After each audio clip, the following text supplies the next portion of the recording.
सीधे रुख करेंगे लाल किले का, जहां जनजातीय सांस्कृतिक समागम आयोजित किया गया है, जहां गृह मंत्री अमित शाह क्या कुछ कह रहे हैं, सुनवा देते हैं आपको। यही हमारा देश है, हमारा धर्म ही सच्चा धर्म है और हमारे जंगल पर किसी का कब्जा नहीं हो सकता। ये संदेश भगवान बिरसा मुंडा ने पहुंचाया। ये जो जल है, जंगल है, पहाड़ी है, ये हमारे वनवासियों भाइयों के लिए आस्था का केंद्र है, आजीविका का साधन भी है और उनकी अस्मिता और संस्कृति का संरक्षण करने वाला अभेद किला भी। और आज सबसे बड़ा सस्टेनेबल मॉडल दुनिया में कोई है तो हमारी जनजातियों ने बनाया हुआ मॉडल है और हम इसकी सुरक्षा के लिए हम आगे आए हैं। सभी जनजातियों ने कोई लिखित नियम के बगैर विविधता में एकता और एकता में विविधता, इसके मंत्र को चरितार्थ करने का काम किया है। भाइयों बहनों, मैं यहां आया हूं तब आपको ये बताने आया हूं कि हमारे संविधान निर्माताओं ने हर व्यक्ति को अपने मूल धर्म में स्वमान के साथ जीने का अधिकार दिया है। लोभ, लालच, जबरन कोई किसी का धर्म परिवर्तन नहीं कराने से। और मैं मानता हूं आज जो वनवासी कुंभ यहां पर है, वो अगर ठान कर जाता है हमारा जो भी धर्म है, वनवासी अनेक प्रकार की आस्थाओं से अपना जीवन ज्ञापन करते और उसी आस्थाओं से प्रकृति की पूजा करते हैं। और यही प्रकृति की पूजा हमें सनातन धर्म के साथ जोड़ती है। हमारा जो धर्म है, इसकी रक्षा करने का संकल्प आज दिल्ली के इस मैदान से लेकर जाना है और वो ही हमें हमारी संस्कृति के साथ भी जोड़कर रखेगा और हमारे देश के साथ भी जोड़कर रखेगा। जो हमें भेद पैदा करना चाहते हैं, उनको मालूम नहीं है हजारों साल पहले त्रेता में भगवान राम ने सबरी के झूठे बेर खाकर हमें बहुत अच्छे तरीके से समझा दिया है कि हम सब एक हैं। उनको मालूम नहीं है कि निषाद राज को जब छोटी सी मदद करी, स्वयं प्रभु श्री राम ने निषाद राज के गंगा जी के पानी से पैर धोकर वनवासियों का सम्मान करने का काम किया था, जनजातियों का सम्मान कर।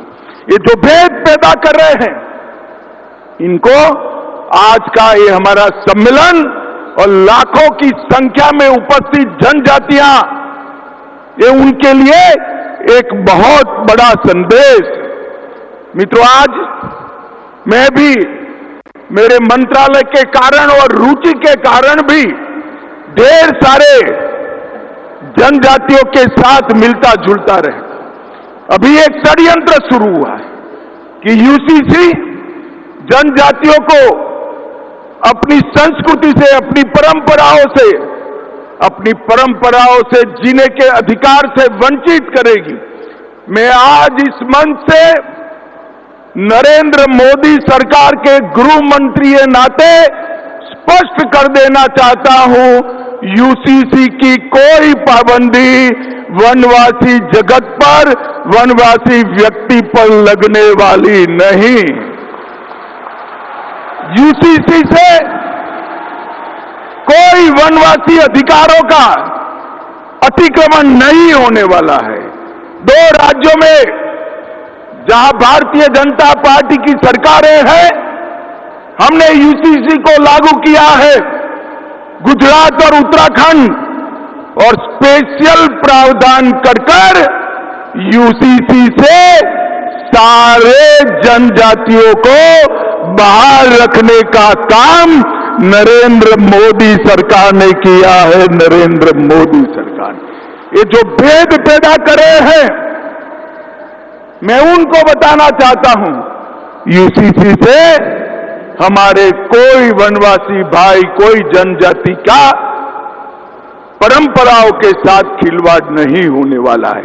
और ये संदेश लेकर आप गांव-गांव में जाइए, आपके अंचलों में जाइए, पहाड़ों पर जाइए, वन में जाइए और सभी जनजाति समाज को जागरूक करिए कि हम यूसीसी से डरने की जरूरत नहीं है।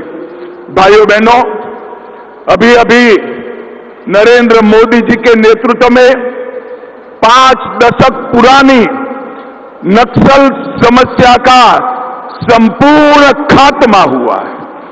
मैं आज इस जनजाति समारोह में, जनजातियों के कुंभ में गर्व से कह सकता हूं कि आज हमारा देश नक्सल समस्या से पूर्ण रूप से मुक्त हो गया है। और ये जो लोग वनवासी समाज का, जनजातियों का विकास रोककर बैठे थे, 40,000 से ज्यादा जनजातीय लोगों का हत्या किया गया, मारे गए, वो समस्या हम पूर्ण रूप से मुक्त कर रहे हैं।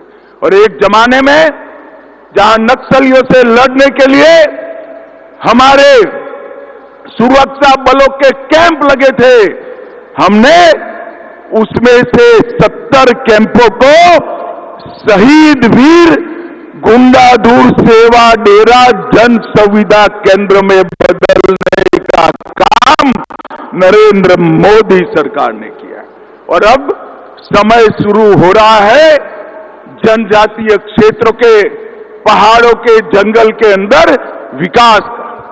मित्रों, भारतीय जनता पार्टी शुरुआत से जनजाति कल्याण में मानती है।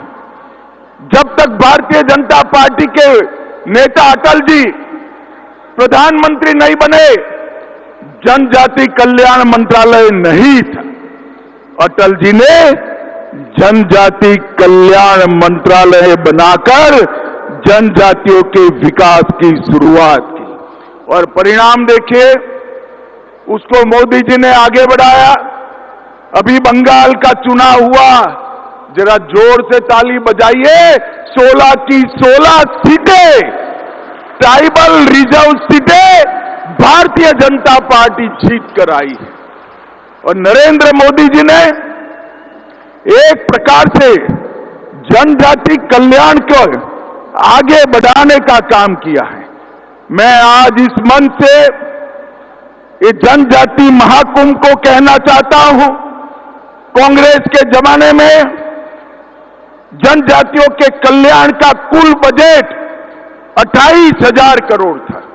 जरा जोर से बोलिए, कितना था भाई? 28,000 करोड़। जोर से बोलिए, कितना था? और नरेंद्र मोदी जी ने उसको 1,50,000 करोड़ तक बढ़ाने का काम। यह बताता है कि हम जनजातियों के कल्याण को समर्पित सरकार है।